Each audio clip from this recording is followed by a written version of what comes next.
विश्व राजनीति में, समकालीन विश्व राजनीति में जो पहला चैप्टर है वो है दो ध्रुवीयता का अंत।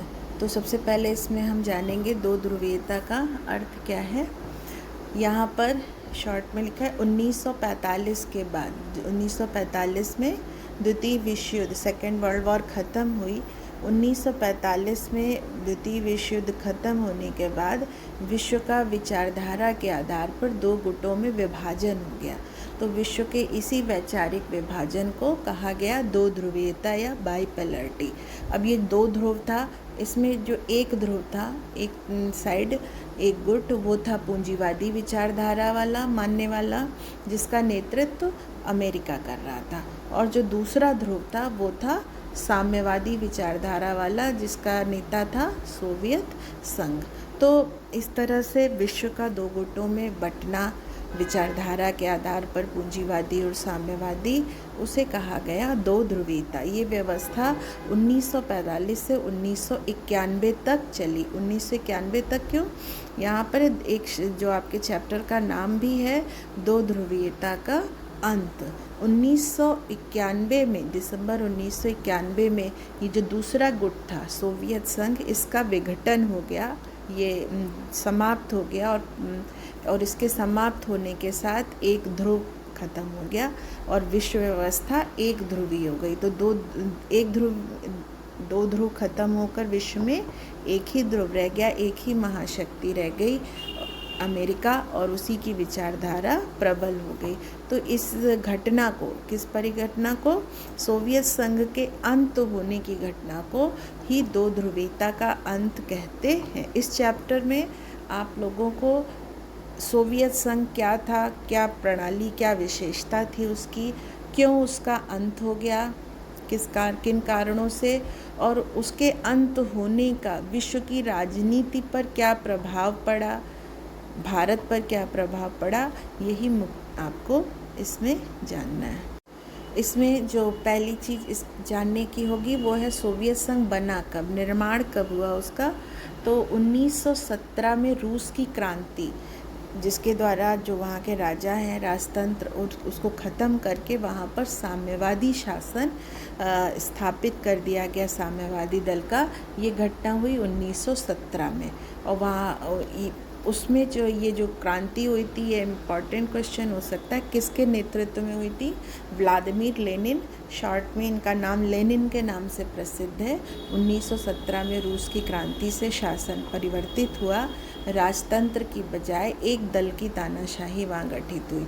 और ये जो सोवियत संघ बना है, ये सोवियत संघ बना 1922 में 3 राज्यों के समझौते के द्वारा। ये 3 राज्य थे, रूस, बेलारूस और यूक्रेन।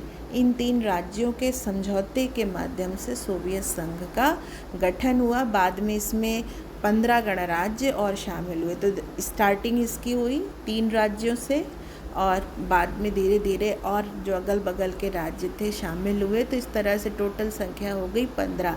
पूरा नाम जो सोवियत संघ का है वो है USSR, United Soviet socialist Republic, Hindi में संयुक्त सोवियत समाजवादी गणराज्य।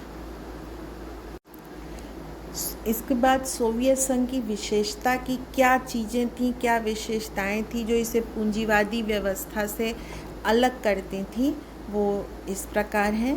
पहला, सबसे पहले तो आप ये बैठा लीजिए दिमाग में, ये व्यवस्था 1917 के बाद आई। 1917 के पहले साम्यवादी शासन, सोवियत संघ जैसी कोई चीज़ नहीं थी। 1917 में रूस की क्रांति के बाद रूस में, और धीरे धीरे सोवियत संघ जो बना 1922 में, उससे ये अन्य 15 राज्यों में ये व्यवस्था आई।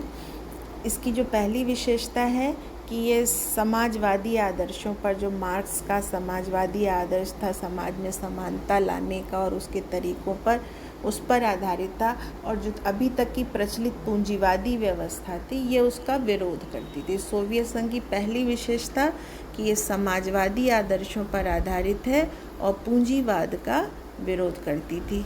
दूसरा, इसमें समानता लाने के लिए, समाजवादी आदर्श मतलब वो समानता पर ज़्यादा बल देता है।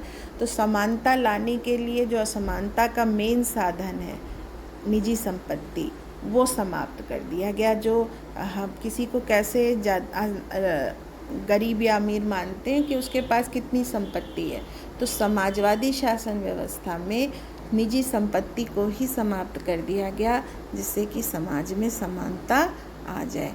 अब समाज में समानता लाने के लिए अगली व्यवस्था क्या की गई?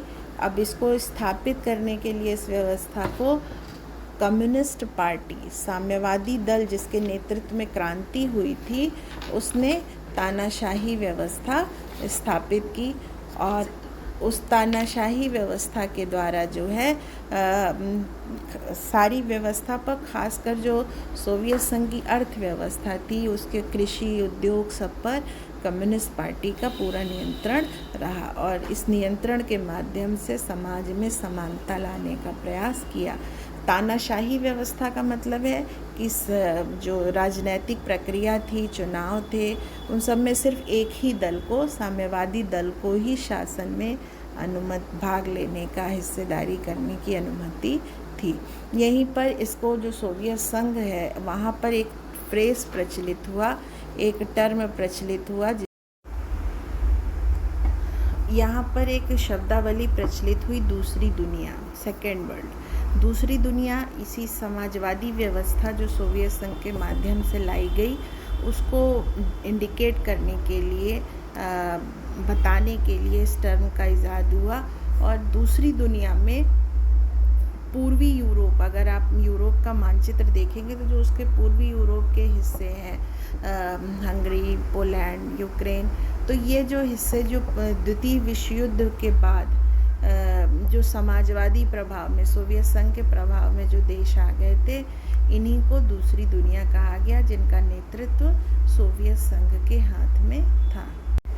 सोवियत संघ की जो प्रणाली थी, जो ये इनकी एक दलीय तानाशाही थी, समानता लाने का जो लक्ष्य था, उसका लाभ, कुछ महत्व हुआ, कुछ फ़ायदे भी हुए। पहला फ़ायदा, अर्थव्यवस्था का बहुत तेज़ गति से विकास हुआ, बहुत ही तीव्र गति से कम समय में विकास हुआ। कृषि प्रधान से उद्योग प्रधान देश बन गया। और दूसरी चीज़, इतना अमेरिका के बाद दूसरी महाशक्ति ये बन के उभरा। संचार प्रणाली, यातायात, परिवहन, जो हर किसी देश को बांधने के, एकजुट रखने का तरीका होता है, वो बहुत तेज़ी से विकसित हुआ। उद्योग धंधे, कृषि, फैक्ट्री, कारखाने, इसका तेज़ी से विकास हुआ। और जितने भी घरेलू ज़रूरत के सामान थे, जैसे लिखा, एक सुई की नोक, सुई से लेकर बड़ी मशीनों तक, सबका निर्माण सोवियत संघ में स्वयं हो जाता था, बाहर से मंगाने की ज़रूरत नहीं पड़ती थी। मतलब औद्योगिक मामलों में आत्मनिर्भरता प्राप्त हो गई। और जो सबसे बड़ी बात थी, हर नागरिक की जो न्यूनतम जीवन आवश्यकता होती है, बुनियादी ज़रूरतें, जैसे स्वास्थ्य है, शिक्षा है, बाल देखभाल है, खाद्य है, ये गारंटी राज्य के द्वारा सभी नागरिकों को दी गई थी। भूमि और उद्योग सभी पर राज्य का नियंत्रण था। तो ये जो बहुत तीव्र गति से जो विकास हुआ, ये सोवियत प्रणाली का मुख्य लाभ था कि तेज़ी से विकास हुआ और सभी नागरिकों को एक न्यूनतम जीवन स्तर की गारंटी राज्य के द्वारा प्राप्त थी। आगे हम लोग इसमें ये पढ़ेंगे कि इतना फ़ायदा होने के बाद क्या कमियां रह गईं, जिसके कारण 1991 में सोवियत संघ का विघटन हो गया।